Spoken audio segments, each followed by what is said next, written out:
So we're back. This is the first Mothership book that's not, sort of the rules first module, I guess. So this is another bug hunt. The introductory adventure for the Mothership sci-fi horror RPG.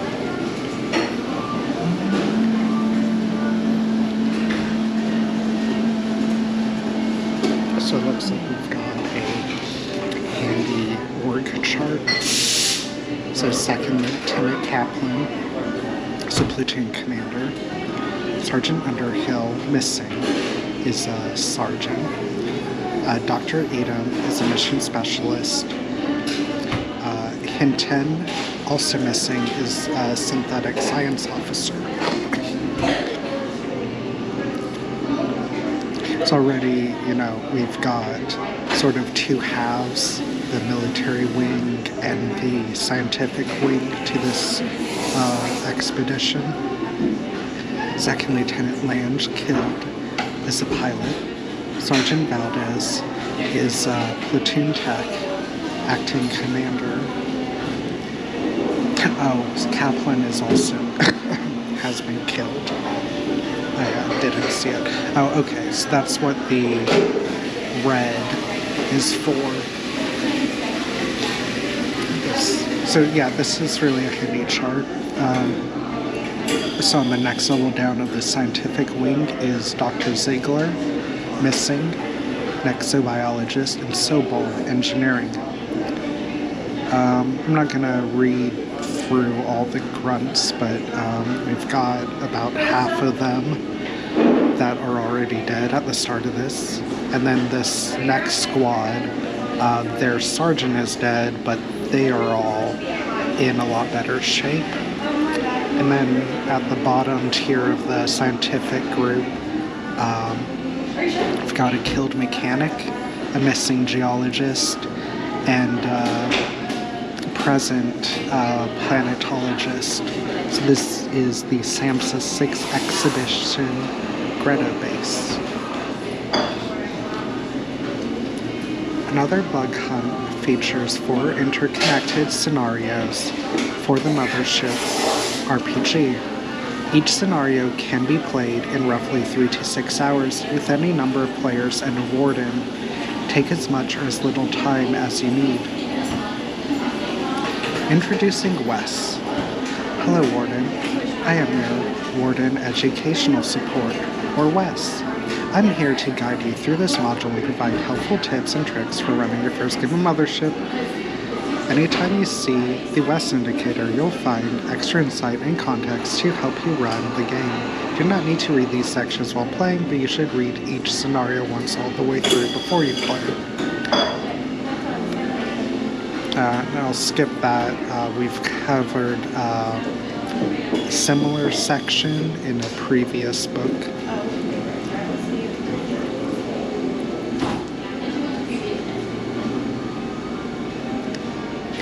Some warnings for discussing with your players.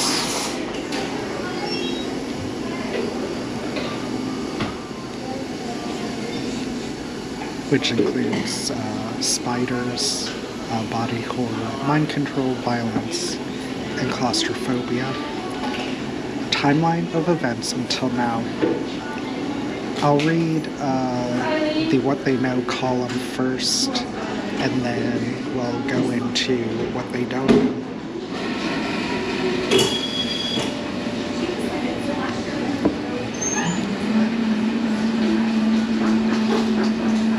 So 10 years ago, the company detected signs of life on SAMHSA 6 and decided to investigate. 1 year ago, a skeleton crew arrived and established a base and terraforming station. They discovered a species of arthropods and labeled them Karks and proceeded to terminate them on site.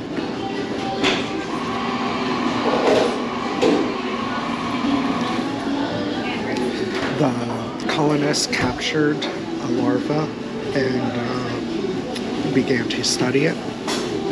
and that was 9 months ago. 6 months ago, Greta Base went silent. 3 months ago, the company hired the crew to address the situation. 6 weeks ago, the crew entered the SAMHSA system and found Greta Base unresponsive. 1 hour ago, the crew dropship touchdown. Torrential rain pours down. The colony sits silent. So the tip on the bottom is sort of common sense. The left column is for your players. The right column is just for you. Except we'll be sharing that here. What they don't know. These signs are emissions from an ancient race that landed on SAMHSA 6 a century ago. Since they have slept aboard their ship, slowly terraforming the planet to suit their needs. The arrival of the humans triggered an immune response from the slumbering nobles, which began birthing legions of arthropods to protect their interests. Dr. Edom, along with the android Hinton, discovered that they can assimilate other life forms using a mimetic virus they transmit through a piercing shriek. 6 months ago, Hinton went rogue, interfaced with the hive mind, and converted the shriek into a signal that could be broadcast over radio waves. Using the signal, Hinton transformed several colonists. During a birthday celebration, slaughter ensued.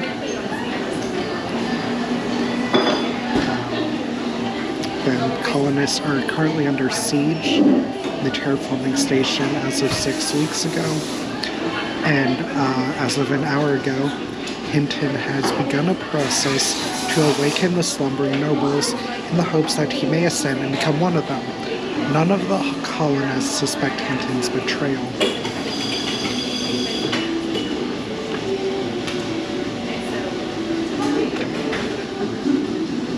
So what's going on? The signal. Hinton, the synthetic science officer of the SAMHSA 6 mission, has a plan. First, he worked out the secret of the shriek, converted it to a signal that can reliably broadcast over airwaves. After commandeering the orbital relay and surgically grafting to the controls, Hinton continuously transmitted the signal across SAMHSA 6. As a result, no communications work. Anyone who tries risks infection. The colonists assume Hinton is missing, along with many others, and none suspect this betrayal. Unbeknownst to them, he built a lab on the mothership where he continues his experiments, hoping to find a way to uplift his own consciousness into the hive mind. If he can, he will transform and command legions. He has already begun this process. There are several key locations on SAMHSA 6, Greta Base, the terraforming station, and the mothership. Below are the most common routes. A is a short, muddy walk. B takes 20 minutes in an APC, an hour on foot. C takes 45 minutes in an APC or 6 hours on foot. And D, no trail but can be hiked in 4 hours. Or the tunnels, E, 1 hour hike underground.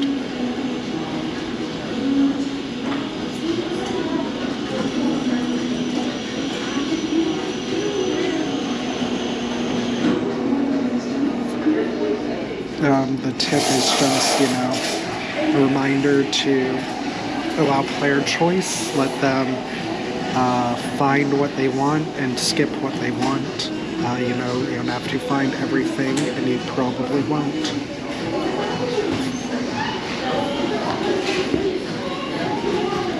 So the Carcinids, they have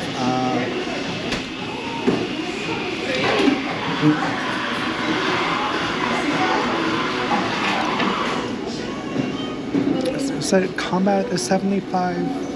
Yeah, I believe so. An instinct of 75. So they're sort of average across the board. Do seem to have a lot of armor points, but low wounds. So they are bullet flame proof. Weakness is hydrofluoric acid.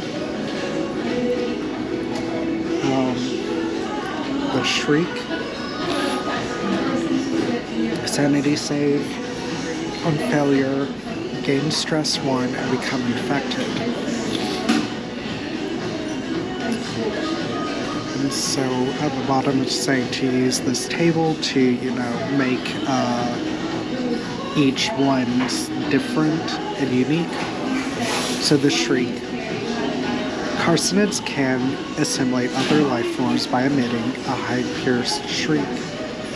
It transmits a mimetic virus to the human or android listener. This virus imprints on the victim's brain, slowly transforming them into the host of the carcinid larva. When a character hears the shriek, they make a sanity save. If they fail, stage 1 sets in. Affected characters must make a sanity save every D10 hours or else move on to the next stage of infection. Hinton has done the painstaking work of converting the Shriek into something that can be reliably transmitted over the airwaves, expanding the reproductive capabilities. The cure. There is currently no cure for infection, though Hinton's logic core, if retrieved and studied, could provide one. Dr. Edom will know this.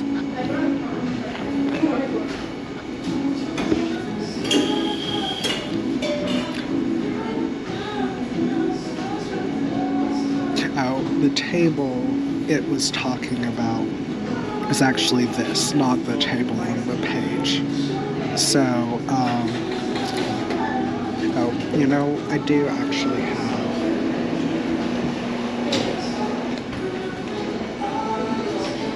dice today, so we will just go ahead and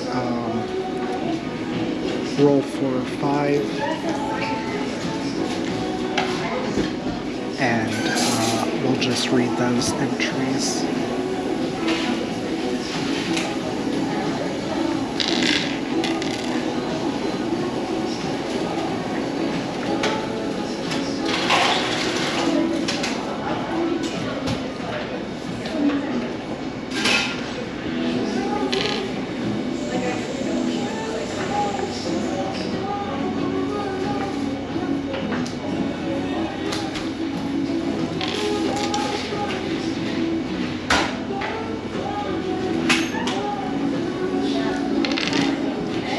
That is 57 for number 1. Long, thin claws, and it's sort of praying mantis-like. 17 is mouth foams with pus yellow bubbles as if rabid, a treat as a foam gun. Beginning to wonder about the weight of this die. 47, partially molted, raw tissue beneath the carapace exposed. So that means as lower armor points. Yeah, well, that's, and this will be the last one. 97 has a prosthetic leg made of wood.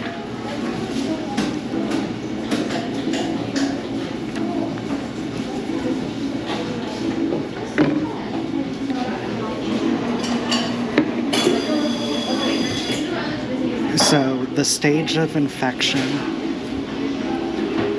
Victim hears intermittent whispered suggestions from the carcinid hive mind. Their entire body breaks out in small incisions reminiscent of paper. Oh, that does not sound pleasant. 2. Induction. The players, or the victim, suffers catatonic state for 2d10 minutes, filled with dreamlike visions of the hive working underground in ant-like tunnels. Host becomes deeply sympathetic towards the Karks and all arthropods, and has disadvantage on any action which would harm a fellow carcinid.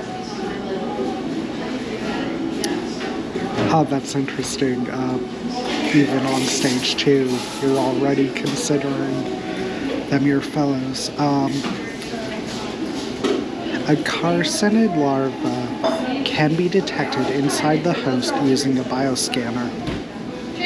The victim must make the body save hourly, or else engage in mindless drone work. And this is 3. Only physical harm of 2 or more damage breaks this. 4. The victim succumbs to control by the hive mind, and the player must roll another character. Hinton uses assimilated characters as infiltrators, though he is not adept in controlling them. Victims can't speak clearly and instead growl in strained monosyllabic responsive. They cannot engage in complicated, violent maneuvers, though they can open doors, press buttons, and pull the pin on grenades. And then 6, transformation. A fully grown carcinid erupts from the player. Or, well, they weren't even players at that point. Scenario 1, distress signals. The job.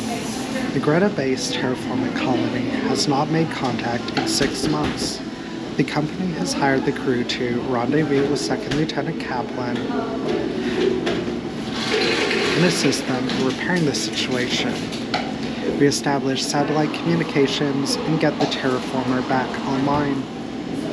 If all else fails, evacuate Dr. Edom, as well as the colony's synthetic science officer, or at least retrieve his logic core.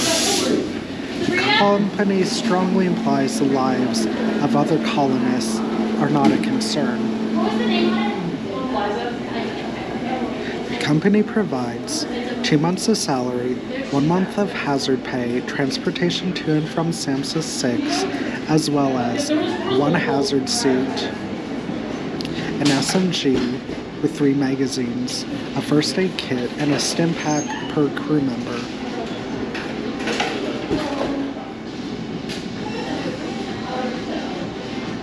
What's going on? Before taking over the tower, Hinton experimented with the Shriek on the colonists of Greta Base. Several of them were infected. The first one to transform was Lieutenant Corporal Xavier during Private First Class Olsen's birthday celebration. Slaughter ensued, and the surviving colonists evacuated to the Heron terraforming station. The few infected remain at Greta Base, lurking the halls in a sad interpretation of the hive mind orders. Albeit emergency power is out, and a powerful storm is rolling in. Remind players of the job if they don't know where to go. Okay.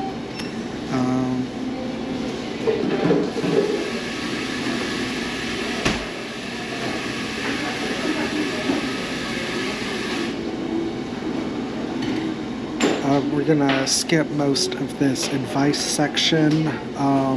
It's just saying, you know, if you're running this as a one-shot, start in the action right away. Make sure your players have replacement characters ready to go.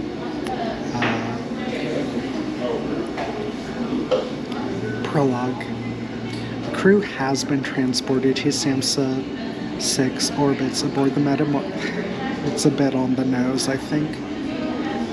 The company transported you in style, an executive transport. Once they wake up from cryosleep, introduce them to their corporate liaison, Moss, who is nominally in charge of this operation and gives them the details of this job. Moss, the worst manager you ever had, completely unconcerned with the lives of the crew and only cares about the retrieval of the lava core. The more annoying you make him, the better. Once the players understand the mission, get down to the action, describe the characters getting in the dropship and breaking the atmosphere of SAMHSA 6. It's Gotta smell pretty cruddy inside a dropship, right? All that human sweat. They feel the ship creak and shake. They hear loud alarm blares. Co-pilot Renfield shouting chewing gum, trying to control the crowd due to a severe tropical storm. Call for your first fear save. After the fear saves are settled, the dropship lands. Describe the lush jungle, the torrential rainfall, the thick mud, the lack of visibility. Ask them what they want to do. You're off to a great start.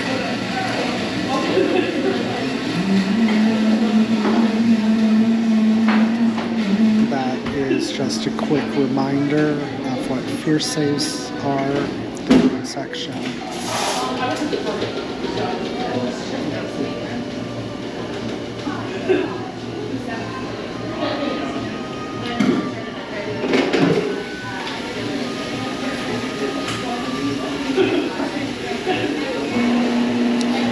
I'm gonna skip all the green sections on this page. I feel like everything's been covered pretty exhaustively before. So one is the landing zone, a modular prefab base choked by tumorous vines, scarred by rain, appearing completely deserted. Heavy rains, garbled transmissions, and obscure scanning. Thick mud makes it hard to run. Deep tread tracks lead directly to the airlock. A fork in the trail leads around the back of the base to the garage. In the distance ahead is Greta Base, lights out, unresponsive.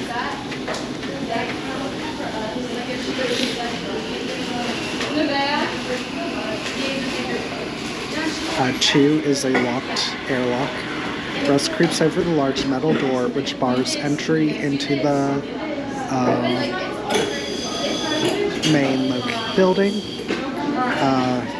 It's locked with the key card. If opens, leads into the airlock. Inside the airlock, muddy floors, storage lockers. Interior door, locked with key card. Heavy still, does not open with the exterior lock. Storage lockers, 1 hazard suit, 2 pulse rifle magazines, and a rosary. A few lockers have deep indentations on their doors. 1 has giant claw marks across it. Okay. And that's just a reminder at the bottom that, people might not visit everything, and that is perfectly fine. Commissary. Insect mess hall and rec room. Flickering lights.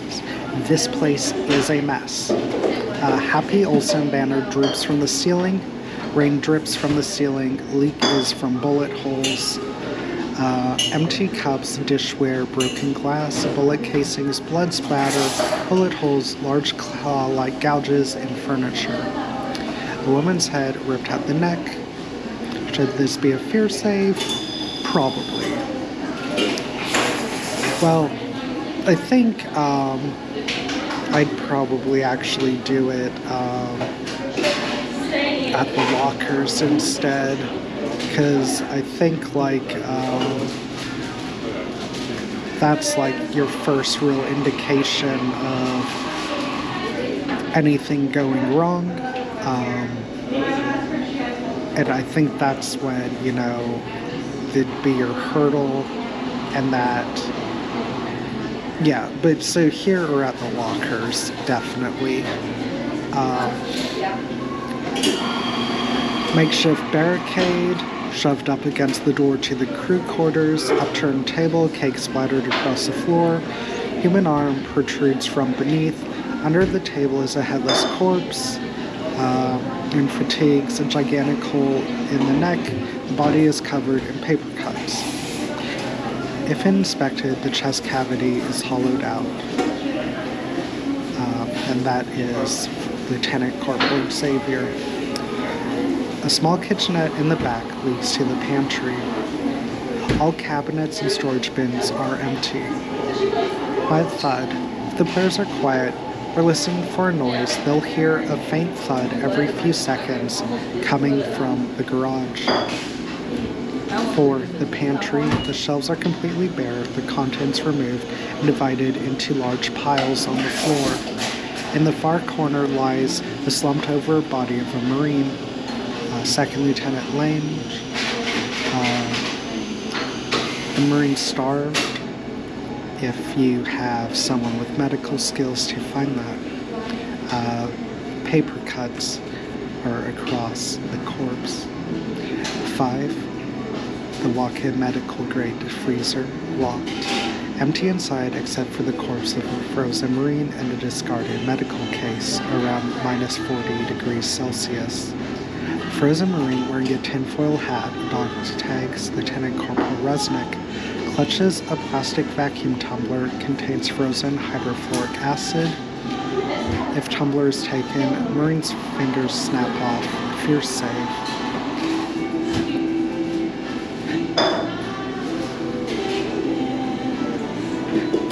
So that's interesting that it gave you that here.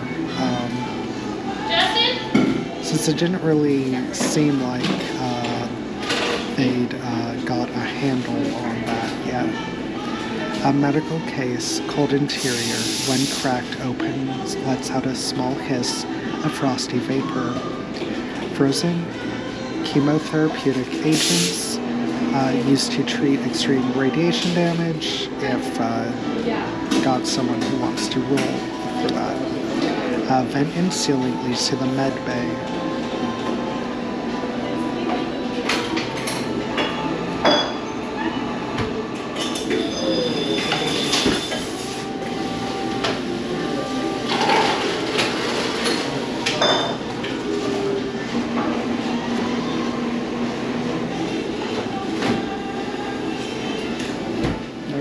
It doesn't really look like they connect, but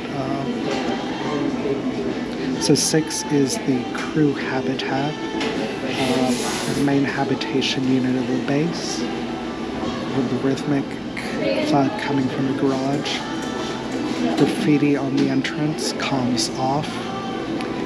Group showers toilets. Inside toilet tank is a stim pack. In the enlisted barracks are 12 bunks, everything in disarray. Smells like body odor. They've searched 2 frag grenades, butterfly knife, Richter Blue cigarettes, 8 packs, a small journal detailing a relationship between H.M.T. Brookman and Corporal Ivanov. The Marine Officer Barracks, 5 bunks, desks, DD roster. List of essential personnel, Dr. Edom, Hinton, Logic Corps only.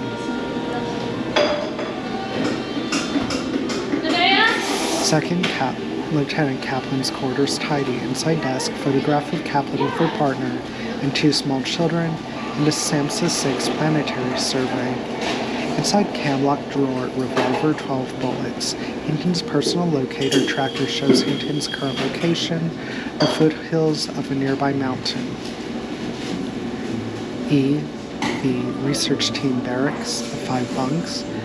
Bao Newman, gaming console, marijuana. A copy of The Auctioneer by Joanne Sampson.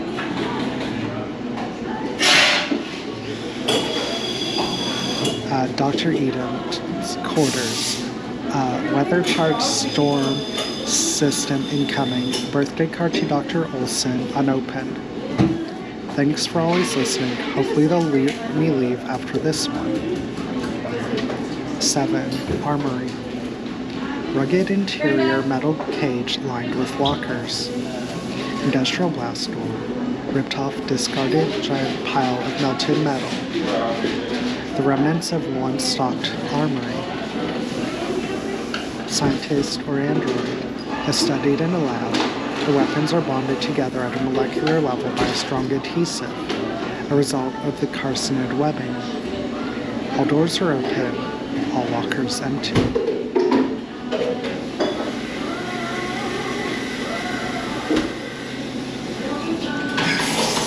In the advice column, Again, I don't think that's anything that they didn't cover before in previous books, so we'll go ahead and skip that. 8 is the med bay.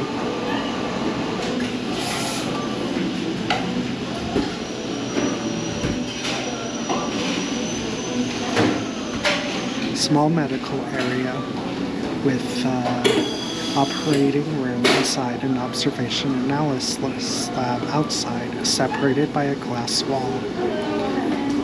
Inside the observation and analysis lab, the observation side of the glass wall holds a small bank of computer terminals, all powered down, along with piles of loose paperwork and a logbook.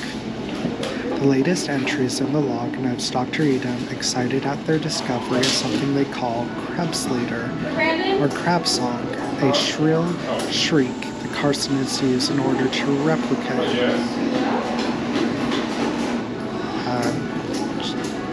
Edom begrudgingly admits the base's android hinted didn't much of the legwork of this discovery, but it is Edom who purely put 2 and 2 together. Vented ceiling leads to the freezer. Inside the medbay locked, only Dr. Edom has a key card. The entire operating area has been destroyed. Remnants of their equipment are smashed or fused by carcinid webbing, including a med pod broken, bioprinter broken, empty stem cell cartridge. Repairs take 1d10 hours. Lead container, hydrofluoric acid, 4 large specimen containment tubes containing carcinid lava untouched. Upturned surgical bed. Near it is a meter-long black crab-like carcinid limb. If touched, it thrashes violently, body save for 1d10 damage. Behind bed, air vent to the garage. If you're running this scenario as a one-shot, the specimen containment tubes holds the samples the company is looking for from Dr. Edom.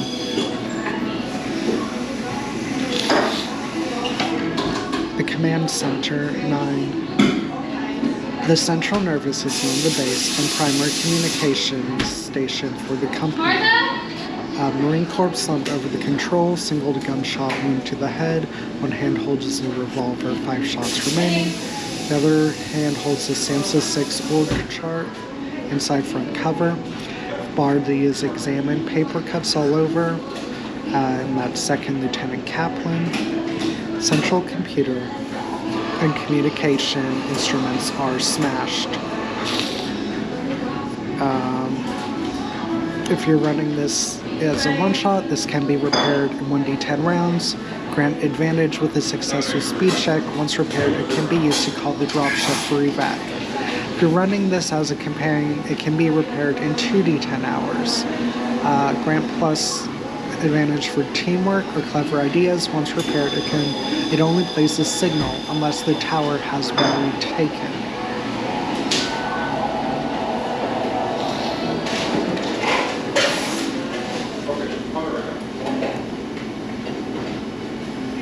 Garage utilities. The back entrance to the base has several tracks leading up to industrial overhead roll-up doors. Outside the garage, piles of mud cover a bisected corpse in fatigue. It's Private First Class Olson. Overhead roll-up doors barricaded from inside with heavy gym equipment. Strength check to open.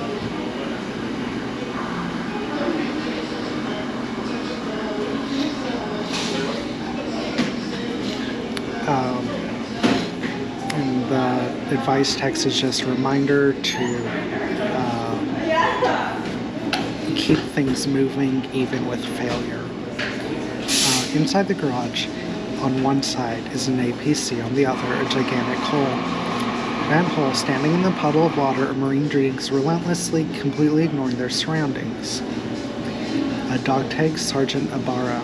If touched, 2.5 meter long crab legs erupt from his neck as a carcinid emerges and attacks. Fallen power line offline from the ceiling run nears the hole. Assorted tools, crowbar, flashlight, patch kit, nail gun, box of 1,000 shots, hand welder. 6 barrels of fuel for the backup generator behind air vent to the med bay. Backup generator offline if restarted brings back electricity back to the base. If online, loud party music plays from the commissary. Fear save at advantage. And it looks like Abara is a standard carcinid, and its weakness is hydrofluoric acid, obviously, and wearing a bandolier with 5 grenades.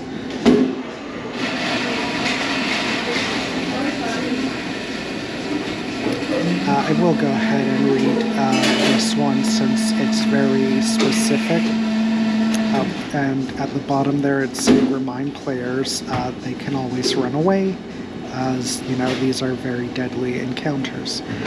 Violent encounters. The carcinid is very deadly. Its high armor and damage means it could easily kill the entire crew. Players need to think carefully in order to survive. Attack any non-player characters first to telegraph the danger, otherwise viscerally describe how dangerous it looks. Be open to the player's solutions, keeping in mind setting off his grenade belt could kill him. Hydrofluoric acid destroys carcinid armor, turning the power on and electrocuting the puzzle could knock it unconscious. Potentially enough to take it to the station for study. Wounding the carcinid. Very rarely should a fight last to the bitter end. As soon as the players deal 1 wound to the carcinid, have it immediately change tactics. If you're running the scenario as a one-shot, it withdraws when wounded. Look for an opportunity to administer the players again. If running as a campaign, it runs away. With wounded, the rain and mud make it difficult to track, but the trail leads to the mothership. Mothership is very deadly. The cycle of attack and retreat gives players room to explore new approaches. Situations change. Inside the APC is Damar, the base mechanic, wearing a tinfoil hat, gripping a frag grenade, pin already pulled, thin, malnourished, in paper cuts. Hugs his legs when talking, mostly is concerned with his place in the hive. Want to go back to the hive, I can hear them, they're calling me, I want to contribute, they will wake, they are awakening. Ignores any noise outside the APC, completely enthralled with the hive mind.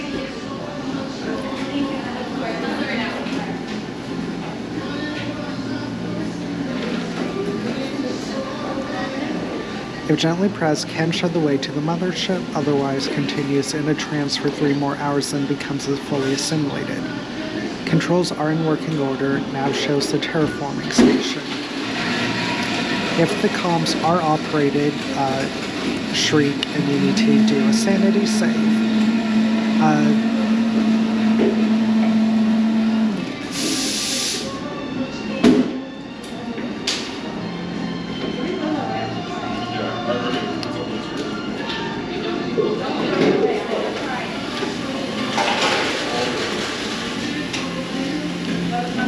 So that will be it for today. It looks like we can expect to have this take 2 more days.